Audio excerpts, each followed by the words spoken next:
ahead and get started. Very excited to be here today. Hope all of you are too. Welcome to our CIELO workshop series.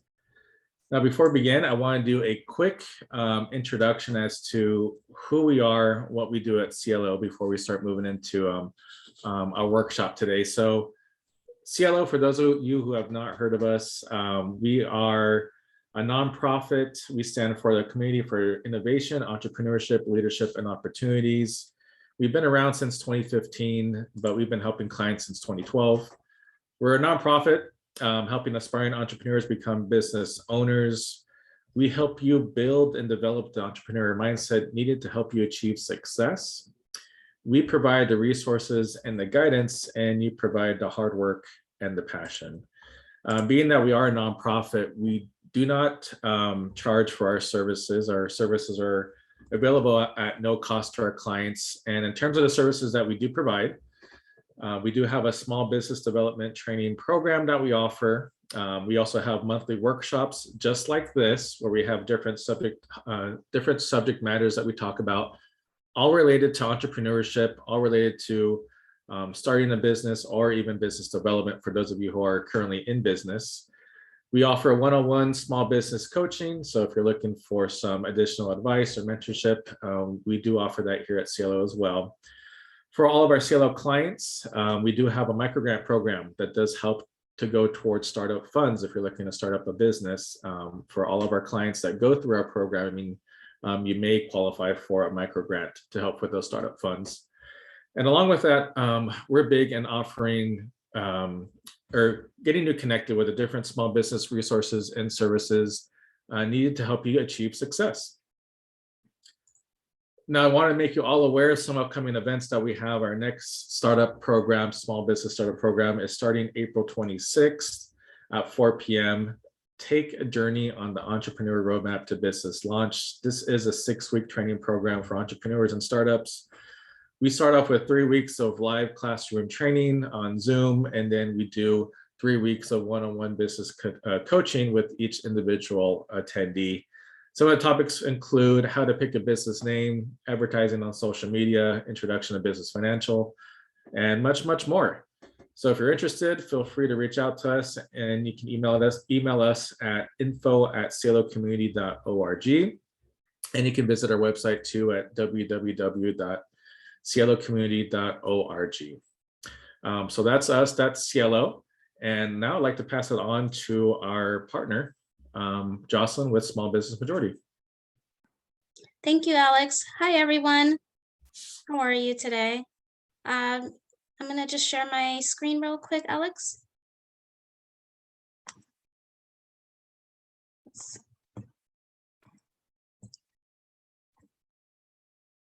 Alrighty. So a little bit about Small Business Majority. We're a national nonprofit that focuses on advocacy and education on a variety of small business issues. Our mission is to ensure America's entrepreneurs are a key part of an inclusive, equitable, and diverse economy. We do this through 3 buckets. Our first bucket is focused on access to capital, breaking down systematic barriers to under-resourced entrepreneurs. The second one is that we seek to get entrepreneurs connected into their local ecosystem by connecting local small businesses with lenders and technical assistance providers and organizations such as CIELO, Inland Empire Women's Business Center, and of course, your county or city government or state government. And the third one is that we want to empower entrepreneurs to create a higher quality job, primarily through our focus on supporting access to benefits like healthcare, retirement, and paid family leave. We do this through our research, educational programming, and policy work. Thank you so much for your time, and we're really excited that you're here to join us. We have some incredible speakers. First, we'll have Al Gordon with Inland Empire Women's Business Center, and he's going to talk to us about how to start a food business without having a brick and mortar. Next, we'll hear from Suntara from Orange County Health Agency, and she'll talk to us more about Cottage food operations. At the end, I'll wrap it up with a few resources from Small Business Majority, and we'll open it up to a Q&A. Thank you so much for your time. Take it away, Al. Hello, everybody. So nice to see everyone. I'm so happy to be. I'm so hyped up for this. All right, let's get started here. Okay. So I'm Chef Al Gordon. I'm a consultant, and I consult throughout not only California, but the country. Right now, our main focus is California for the most part. So I just want to give you guys a few ideas on how to start your business without a brick and mortar. Are you guys?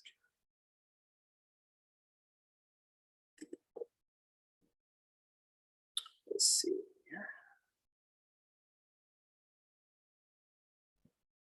Okay, here we go. All right, we're ready to do this. So this is some things that I live by, and I've been in the industry over 25 years. So what you do today is who you are tomorrow. A lot of times people want to get into the industry, but they keep putting it off. And a year will go by, and they eventually, 5 years down the road, they say, I wish I would have started it when I first thought about it. You can no longer live in the past. A lot of people like to live on what they did in the past. And these days, you constantly got to reinvent yourself, okay? You have to get used to being uncomfortable. I know it's super nice to be in a nice, warm, cozy spot, but in that nice, warm, cozy spot, you don't grow, okay? So growth is mandatory. Build your team through your network. You'll be surprised how many people you have in your phone that you've known over the years. And as they grow in management, you grow in management because you still know that person, okay? So I believe that you grow as your friendships grow. A lot of people have a lot of clutter. And when I see people that have a lot of clutter, I know their mind is cluttered. So it's hard to get fresh ideas out of that person if everything's messy, cluttered, you're not put together, because you are your brand. So always be be aware of the way you present yourself. And stress is for everyone. Everyone deals with some kind of stress, but how do you deal with that stress? Now, my thought is that when stress builds up, always go for a walk. You walk around, whether you're talking to someone or you just need to clear your mind, get away from the laptop, get away from the kitchen, just walk around the block, and then to regroup, and you'll be surprised how many things just develop more naturally when you do that. Okay, so a little bit about me. I started in San Francisco, One Market Restaurant. That restaurant was the first restaurant to do farm to table back in the 90s. And then from there, they flew me out to open Bellagio back in 98. And then as you can see, people that I work with, the Aqua Group, which is a Micromina group. Went overseas to do Formula One, came back to LA, ended up doing the James Beard House with Koi, top sushi restaurant in the country. And then I worked with Harrison Ford's son, and we did Ford's filling station in Tulsa, and now he's in all the airports. I've also worked with staffing companies, and I did that for a reason. A lot of times when people see your management resume, it's too much for them. So my thought is that if you're able to get into a staffing company, you get to see who hires the staff and who needs help. So a lot of times it's your way to get an interview by working and getting paid, as opposed to someone just saying their resume to organization. Yeah, had my restaurant for 6 years, 6 days a week. So that was fun. And now I work with a larger organization, a consulting organization, which is fun. So I hitched my little wagon to a locomotive. And now I have my own little website, kitchencoach.me. So today's outline, really quick, we're gonna talk about food business ideas, business plans, business radius, because people always say, yeah, I can serve everyone. And I'm like, don't do that to yourself. Your target market, name your business, will be discussed earlier. 5 types of legal structures you might want to think about, getting your business license, and a little bit of info after that. So business ideas, these are some things that I want to put together. These are ideas that I've actually seen happen. It's not a YouTube video or pie in the sky. These are things that I've seen people actually do. So this is literally where the rubber meets the road. This is where I'm coming from overall. So think about snacks, cookies, granola, baked goods, things you can do at home with your kitchen capabilities. Also, people don't think about private chef services. They just think about producing food at home. If you can cook at home, you can cook for someone at their home, okay? And that has blown up because a lot of people, they didn't want to go out and they have the means, so they want someone to cook for the family for the week. So keep that in mind. Specialty items, your dressings, your pickles, your kombucha, sauces, stuff like that. A lot of these things, commercial properties can actually order from you in larger scale. So don't feel like you got to do a whole lot of different things. To specialize in one thing and be able to scale it up. Import foods. This was also a big thing. A lot of people had a hard time getting things in. So if you're able to produce something that people don't have to get shipped in or flown in, you will have to market all to yourself, because all the stuff is sitting in Long Beach or in Texas or in the Bay Area, and you can produce it, right in their backyard. Commercial food shop or delivery service, same exact thing. A lot of restaurants, hotels, you could be the middle person. You could save so much by buying it yourself, because a lot of the big, the Allied Foods, the Cisco's, their markup was so tremendous that you had to pay because you didn't have a choice. But if you're able to go shopping for numerous restaurants, now you have a delivery service. Okay, so just because you're starting a business, it doesn't have to pertain to food exactly. You don't actually have to touch the food. You could be a support system to other organizations. So that's just mentally to keep your mental. I want you to mentally think about things with food, but outside of food. Okay. Family meal prep, we talked about that as far as being a private chef.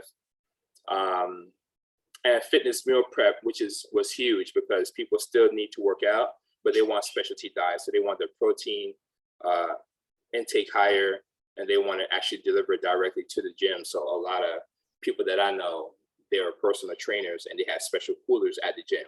So they'll just deliver once a week, and then they can either for the trainer or for the clients. So this was something that I found was amazing, that people are still snacking.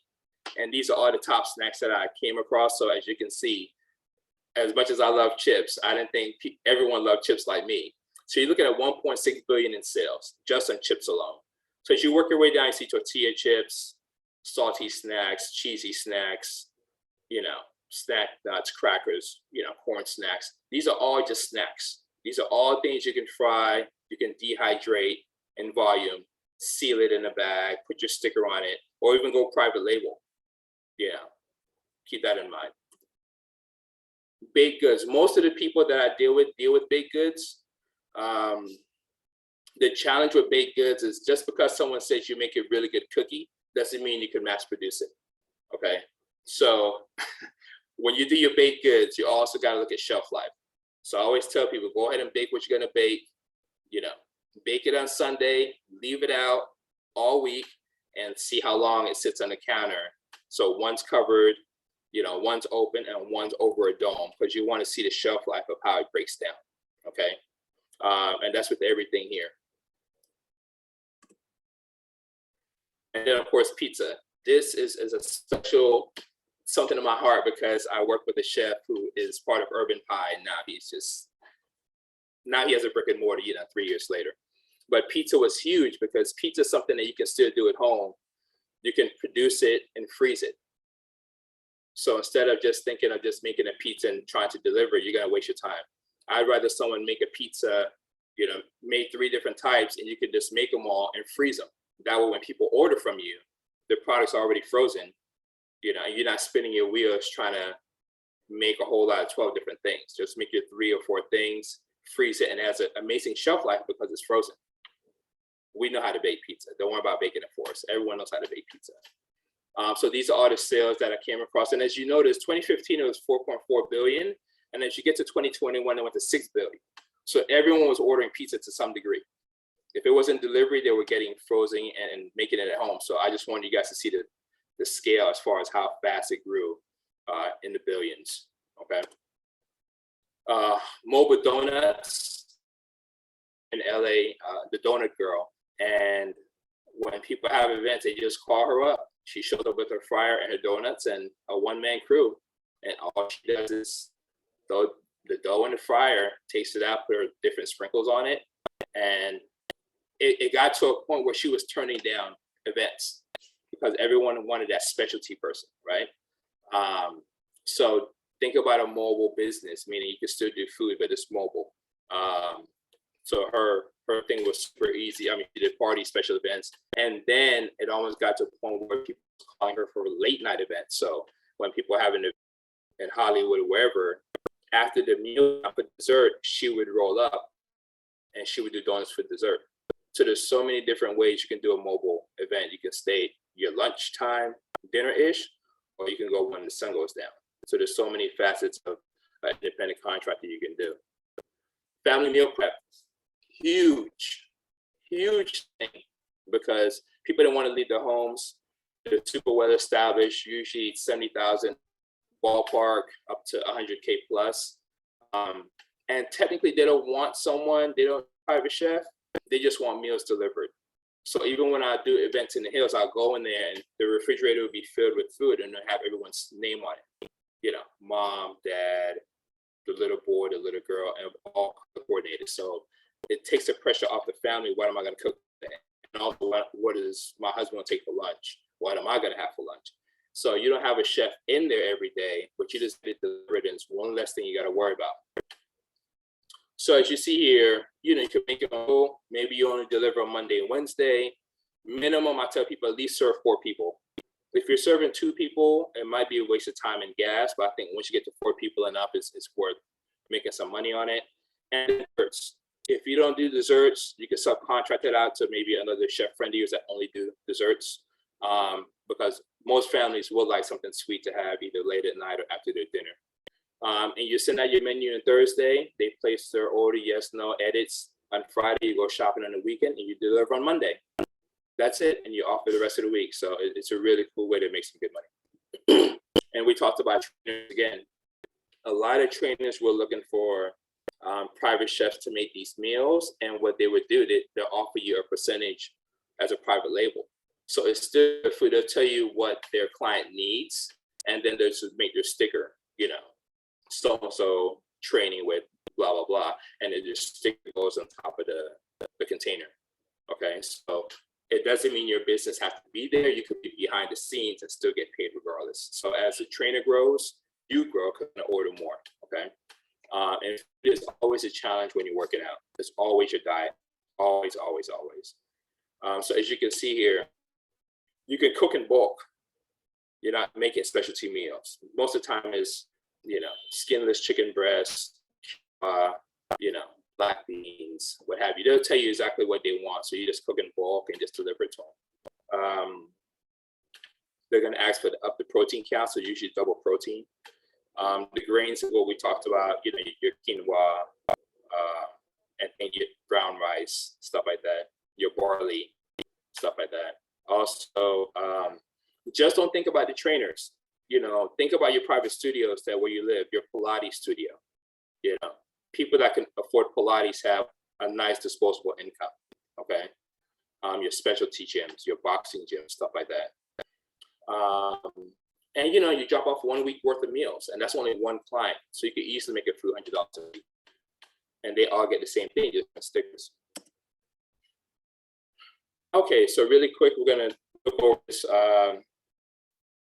business plan. Ideally, you want to research your food product, how many people are doing the same thing you want to do, your radius, where can you deliver to, your target market, name of your business. I always tell people, if you can't say your name 3 times when you answer the phone and it sounds weird, that's not a good name, okay? A lot of people get these extravagant names and you answer the phone, you're like, I sound real corny.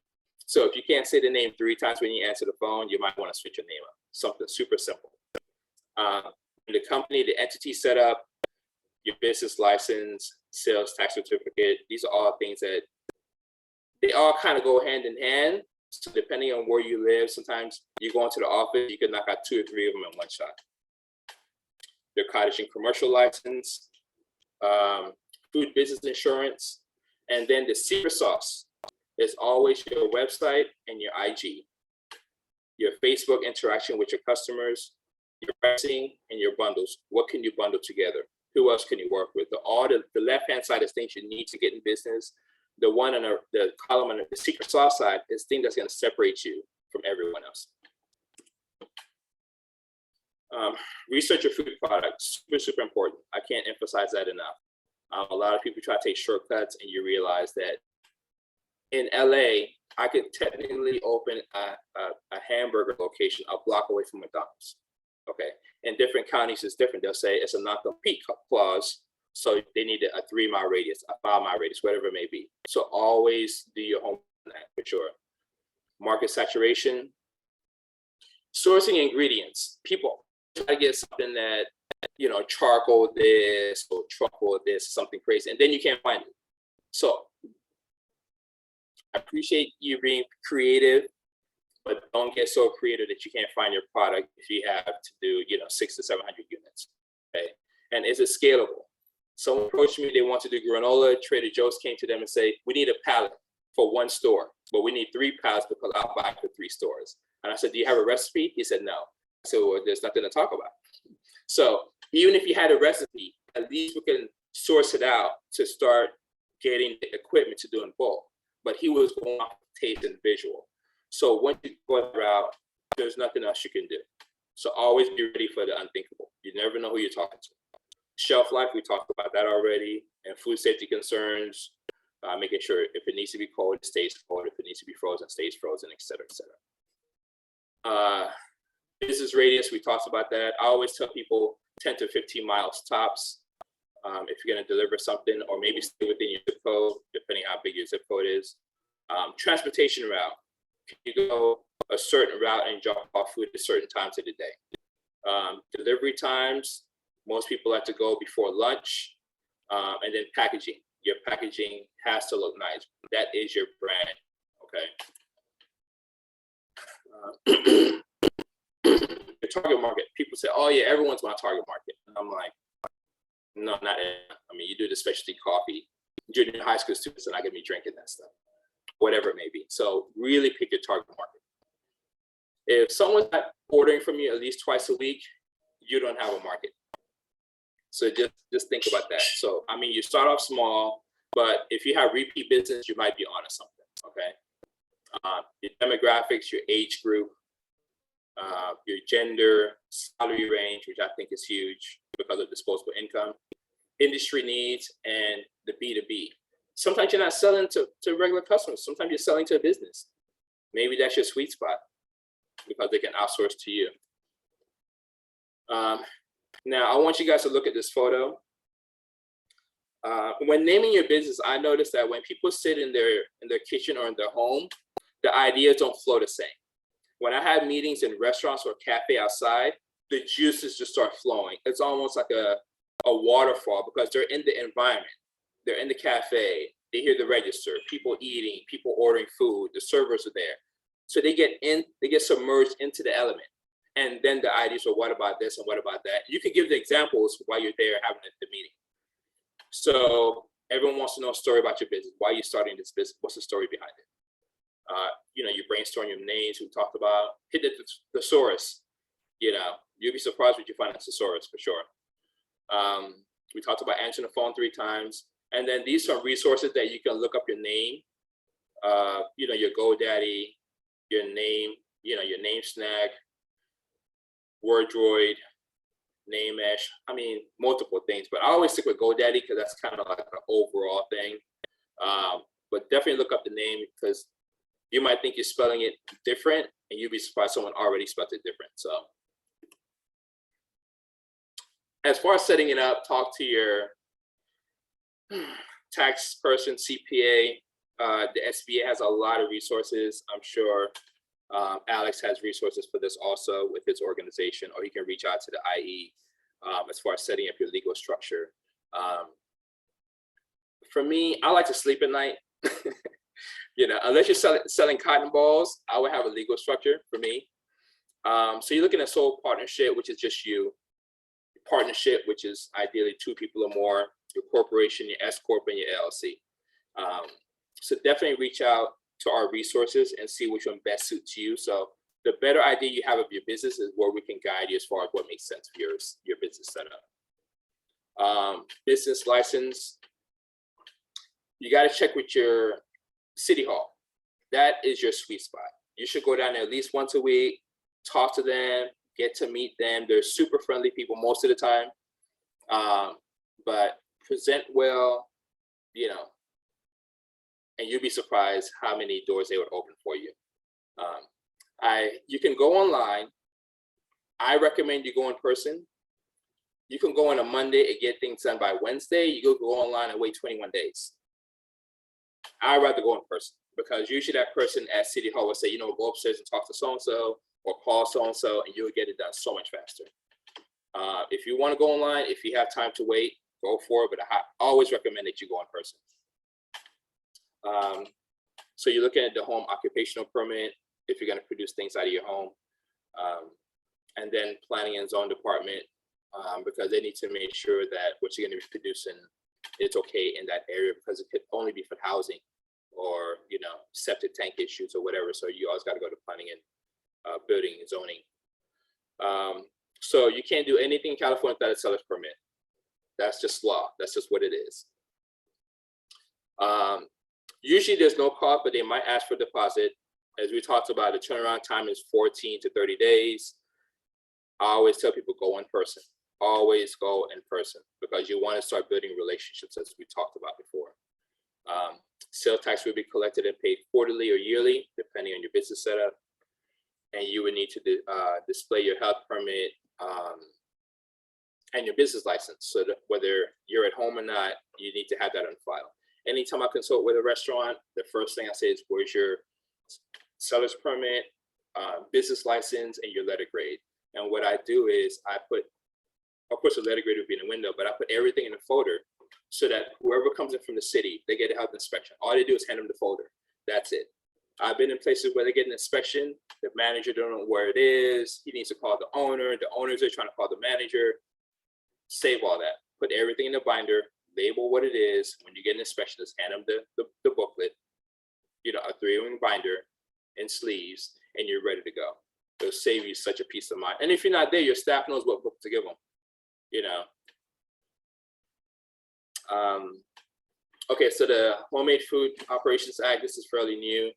It's for micro enterprise. I believe, Alex, I think every county has theirs, from what I understand last time in the meeting.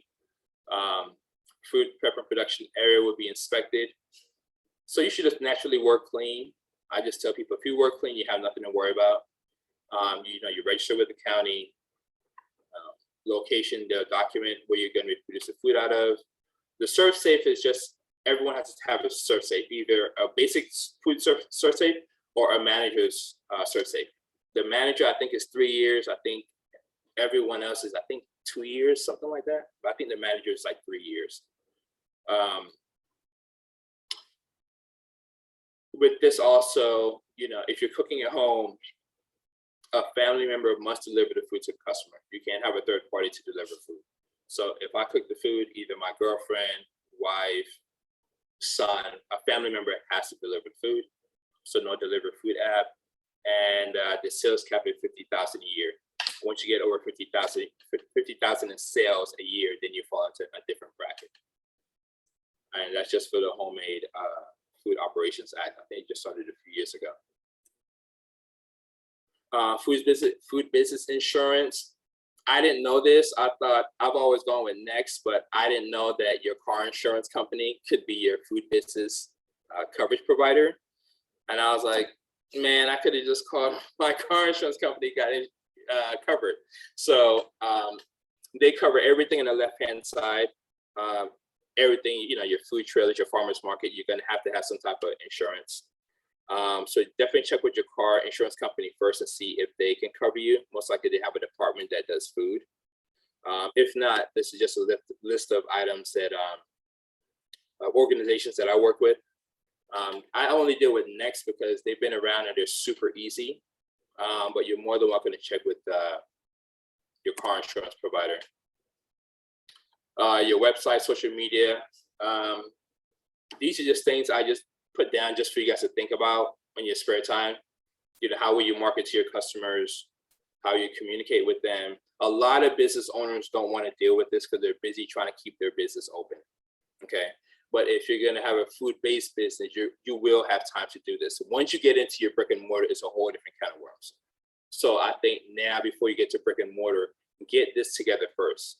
The interactions, the special, this is what we're doing this week, blah, blah, blah. get that going now so that eventually as you grow, you already have a following going, okay? Do you need a website or a landing page? I think a landing page is fine. I know a lot of people that make sales on Instagram, they don't even have a website, just depending, I think, on your age bracket. I know there's older people like more the Facebook kind of thing, and the younger folks like the IG because they'll just show up with a photo and be like, I want this. So it's just depending on your age range. Yeah, same thing. Are you a Facebook person, Instagram person? And Yelp with dollar signs. Marketing on Yelp would definitely get you out there really, really fast, even though it's a mixed bag with Yelp, but they will get you out there a lot faster than a lot of other individuals. As far as creating your website, these are just a few names that I came up with, and they have multiple things. You know, GoDaddy will have your email account. They have all these other services that they offer under the GoDaddy thing. Now, remember, if you go cheap, you pay for cheap. Now, you don't want your website having GoDaddy all over it and you're trying to sell something else. Like the focus is going to be on GoDaddy, so keep that in mind. You can get a website made. I always recommend to get it made unless that's your forte. You can get free all the way up to $5,000, $10,000. I mean, I think that's a bit much. I think in between the $1,000 to $2,000 range is good. But remember, this website is going to represent you. Always keep that in mind. The first thing people do, they scan that QR code or whatever it is, and they go straight to your website.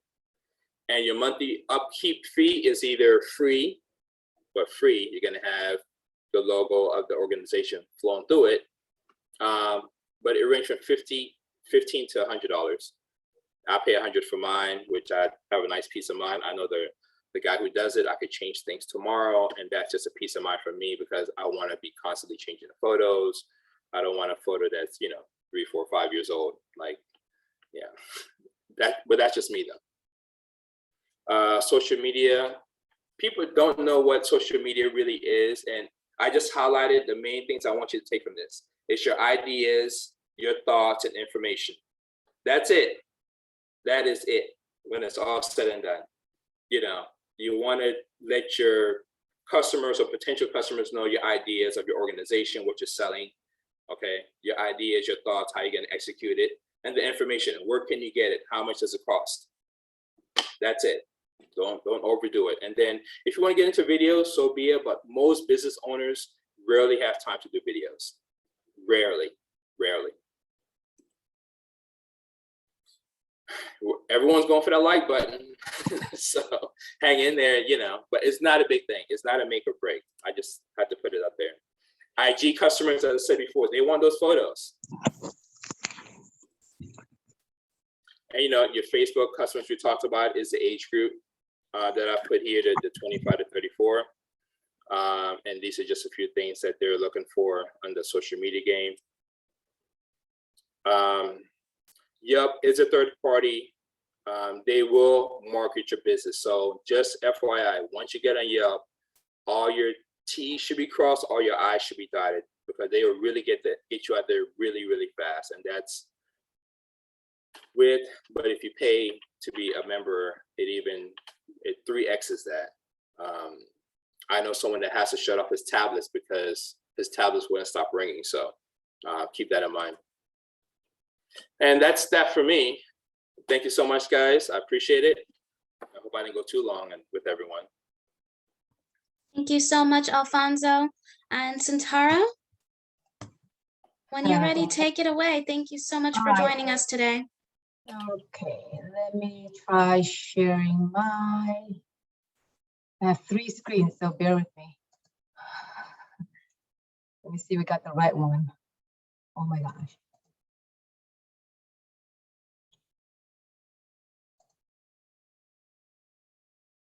Can you see that?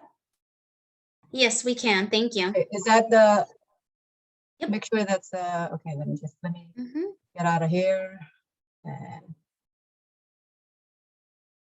all right, so my name is Santara Savan. I'm with the Orange County Health Department, and I've been with the county for 21 years. I've been a field inspector, a foodborne illness outbreak investigator. Now I am in the training program. So it's my pleasure to just give you the, the requirements of, for operating cottage food in Orange County. And it's pretty much California state law. So, but there's certain, I would say certain workflow as far as how do you apply in Orange County, but the law itself is the same. Okay. Am I going to the next screen? Am I still on the same screen, guys? You're still on the same screen. Hold on for a second. Told you I have too many screens up, that's why. Okay, all right. Tap this. Okay, so the objectives of this presentation is pretty much to cover what we're going to define what a cottage food operation is, the general and specified requirements for cottage food. So I'm going to refer to cottage food operation to CFO, okay? And what are the approved and unapproved CFO products and types of operation? Is it class A or class B? And types of sales and sales limitations, our labeling requirements, and it's going too fast here, and home canning and jarring risk and requirements, and class A, class B, class A and class B application packet, and what to expect during the inspection, and then how to renew your CFO permits. Okay. So what is the cottage food operation? Cottage food operation is produces cottage food products only in the home kitchen of that person's primary home. So a CFO shall not operate as a food facility or wholesale food manufacturer. So it's basically an assembly bill that's signed into law by Governor Brown on September 21st, 2012, became effective January 1st, 2013. And like this, only allowing low risk food products to be prepared and packaged in a private home kitchen in California. And we'll define more what low risk products are. So here are some general requirements. I'm not going to read it all. I'm just going to kind of summarize it. So of course, each CFO operator must be registered or permitted by the local health department, must be located within the private operator's private home. CFO must be operated by the cottage food operator, okay? There should be no more than one full-time employee, equivalent cottage food employee, which does not include a family member, household member of the cottage food operator. Registration or permit only valid for the person, location, type of food sales, and distribution activity that's specified. And this registration or permit is non-transferable. Some specified requirements here. Again, there's only certain types of foods that can be prepared. It has to be foods that are on the state approved food product list. We're talking about the state comes up with these lists and they are updated annually. So you make sure you go to the website, the state website, to find out whether or not your products that you're gonna make is approved or not, okay? And you must complete a food processes training course within 3 months. This basically entails basic food safety and sanitation. I mean, ultimately our job is why do we have these regulations? We wanna make sure that you are producing or making food that is safe to your consumers and to your customers. We wanna make sure that it's prepared in a safe and sanitary manner, okay? So that's why it should meet food preparation and sanitation requirements. And each of the food products should be labeled to be compliant with the state and federal regulations. And there actually is an established gross annual limits, okay? So let's talk about approved cottage food products. So I talked about low risk products, or we call it non-potentially hazardous food. So non-potentially hazardous food, they're foods that doesn't, support the growth of microorganism or toxin that could make people sick when it's held out of temperature and out of time and temperature control. So it does not require refrigeration. We're talking about the end products like cookies. I mean, you may use milk and eggs for that, but those items must be refrigerated. But the end products should be shelf stable. Cookies, nuts, cake that the cream doesn't have any custard or some kind of, there's no meat fillings, there's no custard.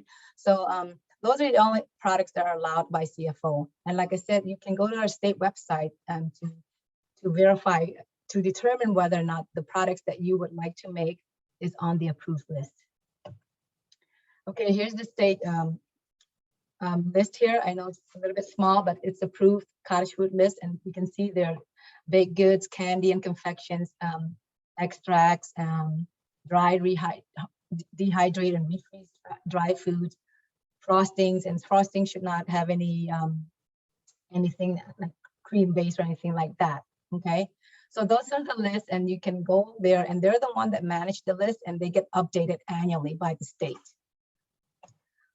These are not approved cottage food products. So any meat products, fresh fruits, as you can see the picture on the left. So baked, like apple pie is allowed, but if you have fresh fruits like the bottom left, that's not allowed.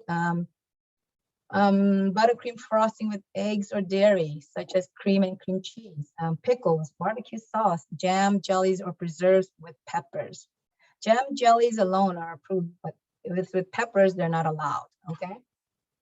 But if you have a product that you want to make and it's not on the approved list, you can actually request to add these products to the list. So you can actually complete the form, the state form, and each application is evaluated by the state. And remember, the application must be completed for each requested food product.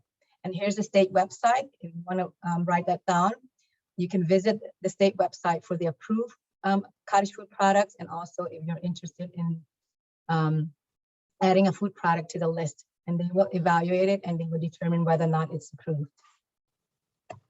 Okay, let's look at the different types of operation. We have a Class A. So Class A must be registered with the local health department. And for Class A, there's no on-site inspection, but it could be subject to inspection if there's a customer complaint. If someone called us and said, oh, you know what, I believe I got sick from this muffins or cupcakes that I ate, and we can conduct an investigation based on that customer's complaint, okay? For Class A, you can only engage in direct sales in the state of California for Class A. So direct sales means just a transaction between a CFO to the customer. So the customer buys the cottage food products directly from the CFO operator. And there's a cap for Class A. The gross sales limit is $75,000 annually. And versus Class B, you must have a permit to operate, and an on-site inspection is conducted and prior to getting up the permit. So, and also subject to additional inspection upon customer complaint. For Class B, you can engage in both direct, which we talked about, for Class, and indirect sales in the state of California. So indirect sales would be like, okay, you have a permit to make the cottage food products at home, and you want to sell your products, for example, hey, at Vons or at Stater Brothers or at Albertson, okay? Then you would have your products sold to them there, and that's the third party, like third party retail. So the third party retailer must hold a valid permit though, okay? So you cannot be, selling to like I have cookies and let me just give it to this, say a non-food facility, a clothing facility. They don't have a valid health permit to sell food items, so you cannot do it that way. But third party retailers are market restaurants that holds a valid permit. And for Class B, the gross sales limit is $150,000 annually. So here's some CFO sales transaction. So the sales transaction may be done via the phone, internet, or any other digital method, okay? So sales can be fulfilled in person, by mail, or the mail delivery, or using any other third-party delivery service, okay? Again, registration or permit is only valid for the first year of issuance, and each permit or registration must be renewed annually. Okay, so an additional permit that you may need, okay, if you are doing the class, if you have either for Class A or Class B, say for example, you wanted to, you make your food products at home and you wanted to go to a farmer's market, or you want to go to a special event, say the night market or Orange County Fair, and you wanted to sell it at that temporary event, you have to pull additional permits, okay? And in order to operate there, you have to contact the event organizer to see whether or not you can participate in that event. And you have to pull we call it a temporary food facility permit in order to sell your cottage food products there, okay? So with this, we do have our special events section that takes care of the permitting and reviewing your application, and to make sure that your products are approved and that your products listed on here is the approved products that's on the state list. And this is just our packet, okay? And you can find this on our website, all right? So this is our packet for both Class A and Class B. The packets will include the application itself, the self-certification checklist, the food products and ingredients list, the sample labels, the registered areas, and also there's a certification for jams if you're making them.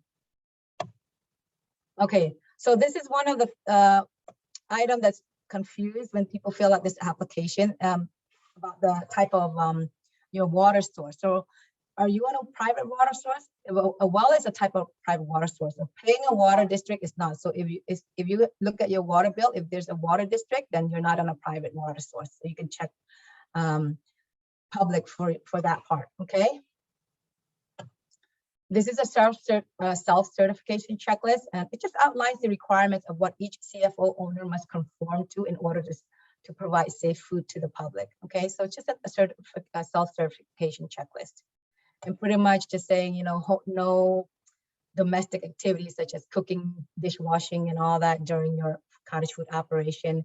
And number two, no infants, small children, or pets during the handling, packaging of any cottage food products. So, and kitchen equipment must be clean, sanitized, and in good state of repair. Food contact surfaces, equipment, and utensil that's used for cottage food operation should be, you know, clean and sanitized and before each use. All food preparation and storage equipment and all that should be maintained like free of rodents and insects. And those are the things that we will look for to see, make sure that it's rodent free and insect free, no cockroaches and no rats. Surprising, you know, I see a lot out there, okay?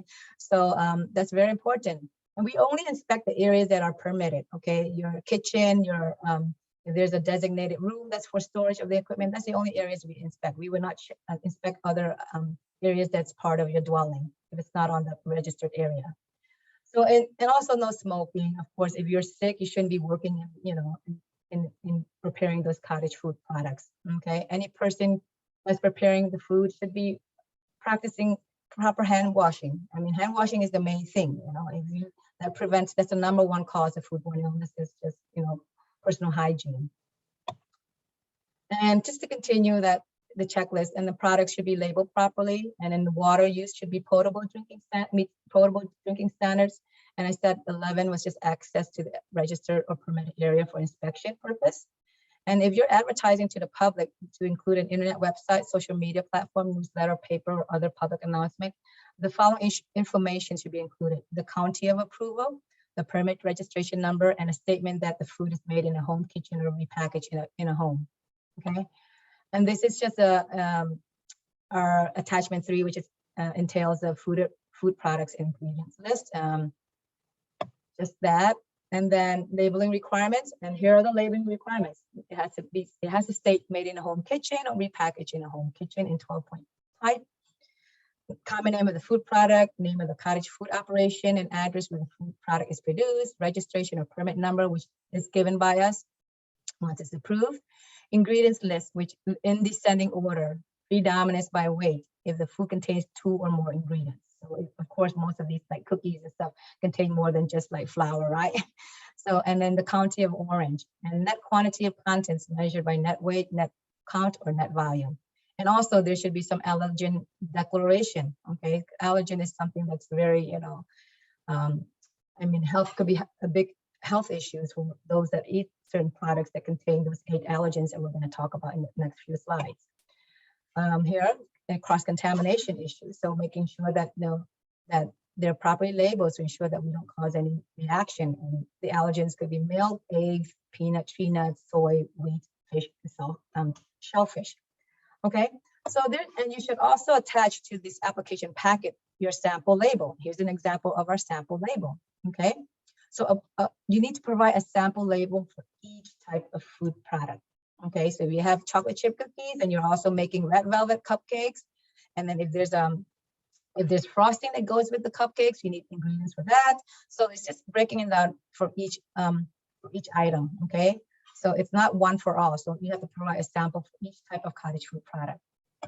So this could be also included if you're the mapping the permitted areas, and you can include it to this attachment. Do not include detached structure. Okay, part of the private home that's been used for the preparation is the only part that we're gonna, you know, inspect. And then in Orange County, we allow up to 1 unit of refrigeration or freezer in the garage just for storing the cottage food ingredients. Okay. That's how we map the areas: kitchen, baked products, home office, print labels, dining room, packaged products, and label. Okay. So, I mean, this is referring to home canning and jarring. If you're doing any of these, you have to fill out this form, and there's requirements that you need to meet because of this organism, Clostridium botulinum. So this one is rare, but only a small piece of food containing that toxin can kill. Okay, it's deadly, and this just shows you some requirements for the growth and formation of this this organism in a reduced oxygen environment, in low acid environment, low sodium environment, and with time. Okay, that's very important. If you're doing any of these, please make sure you go to this website, and you have to certify, and you have to fill out. I mean, there's requirements that you have to meet. Okay. And currently, these are our fees for CFO. So on July 1st, 2021 to June 30, 2022, the initial review and approval of application is $54, both for Class A and B. However, the annual renewal fee for Class A is $42, and we don't do field inspection for that one unless there's a complaint. The annual renewal fee with field inspection is for Class B is $158. Okay. Okay, so Class A, now the application is approved. What's next? So if there's no inspection conducted, so an approval letter will be emailed, which will include the list of the products that's approved to be made, and with an expiration date on that letter. Invoice for the registration will be emailed or will be mailed out to you in 60 days.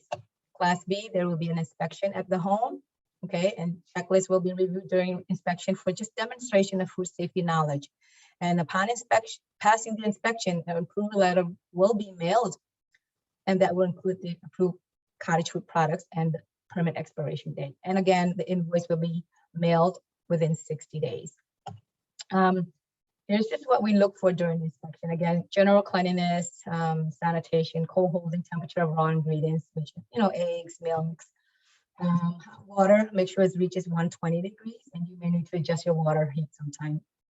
And we're washing, making sure there's sanitizers and test strips. And the most common sanitizer used are household bleach, nothing fancy. At restaurants, they use quaternary ammonium, they use iodine, but for, home operation, simple household bleach is enough, which is a sanitizer tester for that, chlorine testers.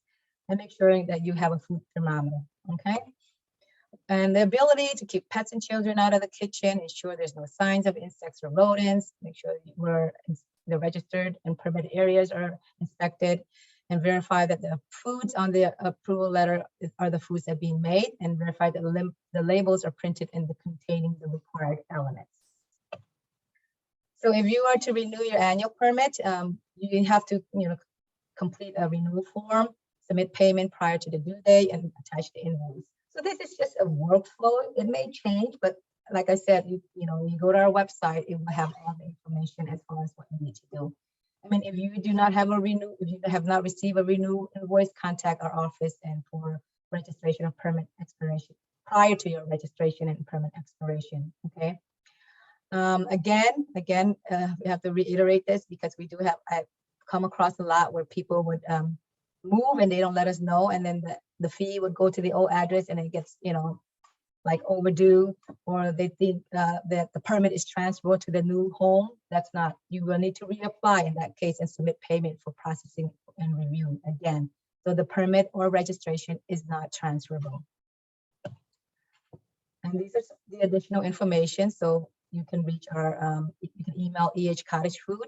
We have our team, specialized team there that oversees this program.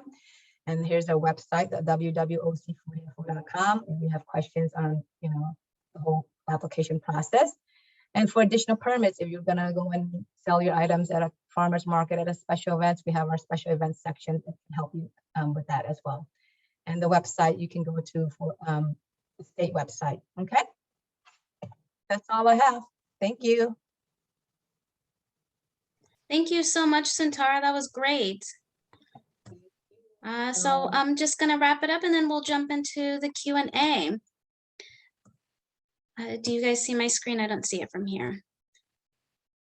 All right, perfect. So I just wanted to share our tool at Small Business Majority. It's called venturize.org. It's a free online resource hub for small business owners like yourself. If you're looking for TA assistance, if you're looking for organizations like CIELO or Inland Empire Women's Business Center that can offer that coaching that you need. If you're looking for retirement resources, healthcare, anything related to small businesses, loans, lending, CDFIs that are out there, we have all of that on venturize.org. We have this really nifty tool that that'll connect you with organizations within your area. You just answer a couple questions, put in your zip code, and it'll give you any of our long-standing partners who share the same mission as us and that are vetted partners as well, and that provide responsible, free to low cost services. And so if you want to get involved or be up to date with all of the different changes that happen on the small business landscape, you can connect with us. We have a monthly newsletter. We also share stories on media requests whenever we have them. So if you want to share your story, there's an option for that as well. We do a lot of webinars, such as this one and others through our own network as well. And so now we'll go into questions. If you want to raise your hand, and then we'll go through and start answering questions as we see them. Oh.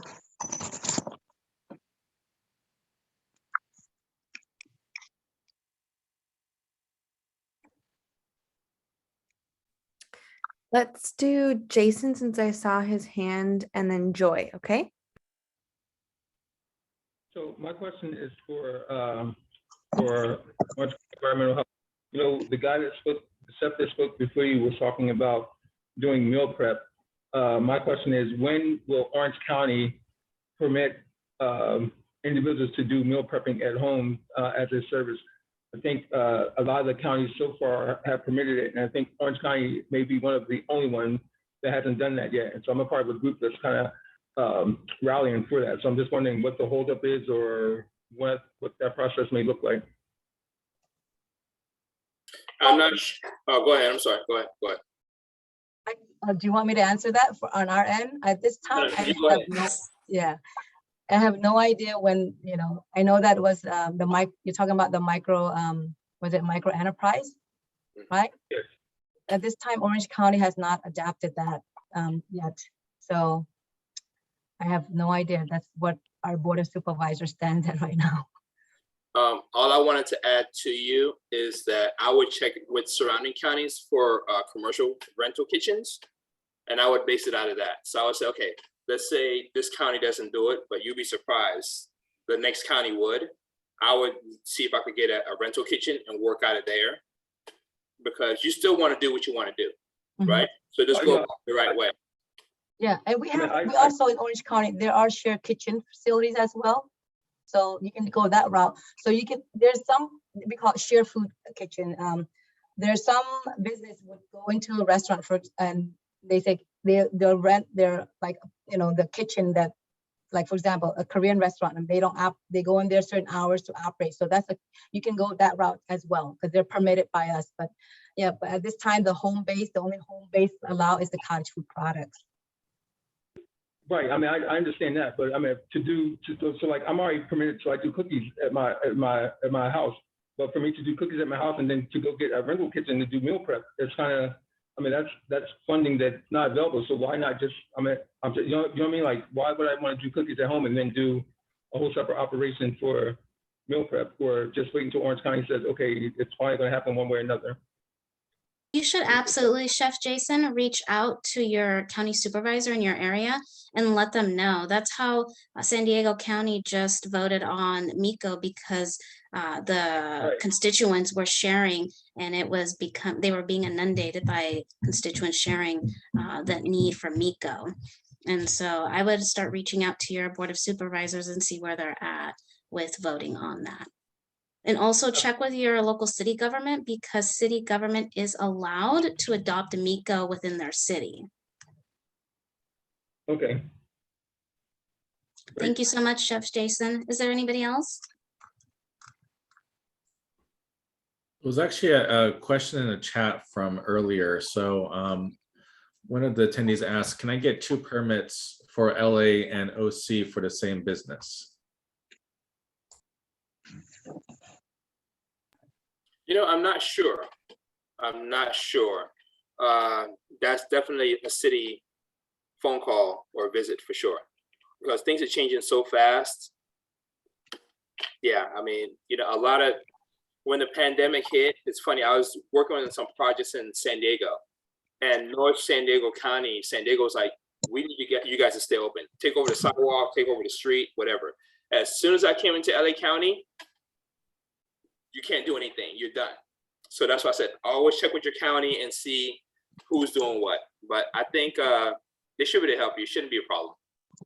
You always have to register with the location of where your business is at. And then if you want to go into another city or county, depending on the type of business, sometimes they will make you get another permit for their area. So you'd want to check with the city or the county that you're trying to do that in.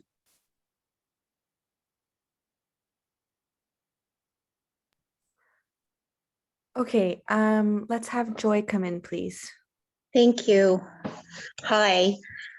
So I am a personal chef and I have been doing this for 5 years prior to COVID. Now that the COVID started, I actually set up my kitchen wherein it complies to I do have my food manager certificate. Do I still need, I am going to apply for a food insurance, the insurance, but can I still do, or do I need to, do I still need to apply? I'm in Orange County. I guess I'm piggybacking to the other question. Can I make just not even food prep, but do the food at home and then deliver it to a client? And these are Okay, so let's say I live in Orange County. Let's say I live down the street from you, right? And I have no time to cook. So are you saying you're gonna cook food, package it in a container, and drop it off at my house? Is that what you're trying to do now? yeah, chef. That'll be it. I do have my food manager certificate from ServeSafe. My kitchen is set up almost like an industrial kitchen. With I'm about to purchase the insurance. I have purchased that before. I will be purchasing it again. How do I go about cooking, prepping and cooking all this food? Well, is it set up as a business though, or is it just a hobby? This is your business, right? This is yes, it is set up. I was a personal chef prior to COVID. Right. A personal chef is going to be different because that family is hiring you as an independent contractor. So you'll need insurance to cover, you know, someone gets sick or what have you, but you're technically independent. Now, when you become a business and you're producing food for your neighbor, Yes. the T-ball team and what have you, now you have to go to the city and say, okay, I am so-and-so chef, whatever the name of the business is. Okay. And this is what I want to do. And then they'll say, okay, you fit under this, this is what you need. But you got to be specific with them exactly what you want to do, because one little thing could throw you off, as opposed to, you know, you prepping for a restaurant or you prepping for someone to eat at home. So I would always tell people, go down and let them know exactly what you're going to do, and then they'll guide you. But I think so far at home, you're good. You know, you have your commercial things going, you know, you've been cooking for a while, you know, the sanitation stuff. So I'll just go downtown and just finalize it in this call today. Okay, one last question. Now, if I am to host a cooking cooking class for minimum of 5, maximum of 8 people, they have their own gas range set up like a mini gas, rate, gas, burner. the butane one, everything will be prepped. Do I also need to apply for that? Are they cooking at your house? They will be cooking at the house. That's the idea of like doing a cooking class. That's super great area for numerous reasons. It's like, okay, someone burns their hand, let's say hypothetically, or cut their finger or whatever, and they got to go to urgent care. What did they put down? You see what I'm saying? The reason I said where, because if you're at a commercial kitchen shared space, you fall under their insurance with your insurance. You can say, I was at this commercial kitchen and we had this cooking class, blah, blah, blah. It makes sense. When you're at home, they're kind of like, well, who do we talk to? Who, there's not a business set up yet. So I would recommend you set the business part of it first, get that squared away. Once that's squared away, then we focus on cooking classes and all the other stuff. But you don't want to leapfrog over something and not take care of the business part of it. Right. What Alfonso's leading to is that there's a liability having that in your home. And as a home, if you're a homeowner, that'll fall under your homeowner's insurance. And so that will get even messier because now you've mixed your personal and your business. Okay. All right. Got it. Thank you so much. Does anybody else have any more questions?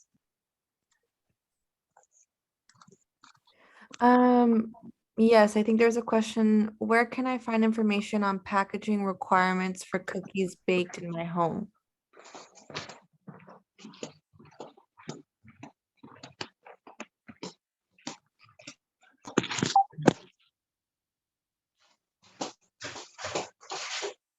Can you repeat that again? What's Yeah. the question? Where can I find information on packaging requirements for cookies baked in my home? Is it on the OC Healthcare website? You can find there. You go to our orangecountyfoodinfo.com, or you can go to the state website. This is for cottage food products. Okay.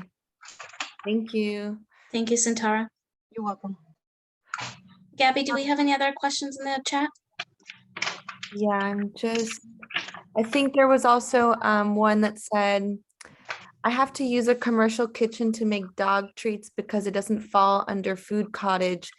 Is there anyone I can talk to for tips on affordable locations? Santara, does the OC Health Agency have a list of kitchens in Orange County? For dog food? She's making dog food and she's using a commercial kitchen. She needs one that's more affordable. Do you guys have a list? Not that not that I'm aware of. Okay, yeah, no worries. That's something that I could definitely work on with that individual directly, since I've helped a few clients with finding some kitchens. I had a question from a client that wasn't able to attend. And I don't have that much context, so hopefully you'll be able to answer it. But essentially she was asking, what's your perspective, or do you have any advice on setting up a home-based food business through LegalZoom?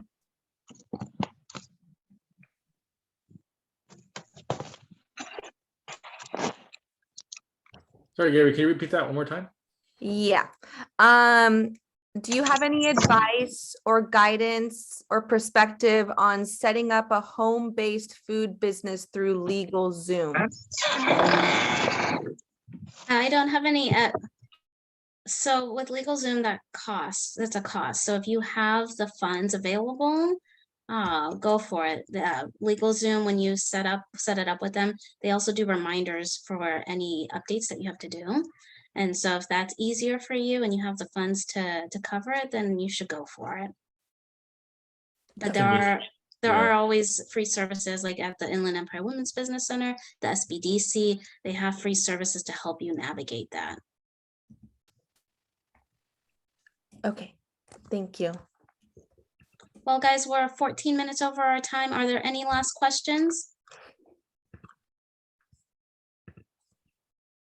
I just wanted to say to Nancy and Amy, I see that you guys both want to work with or talk to me directly, so I'll be reaching out to you too, okay?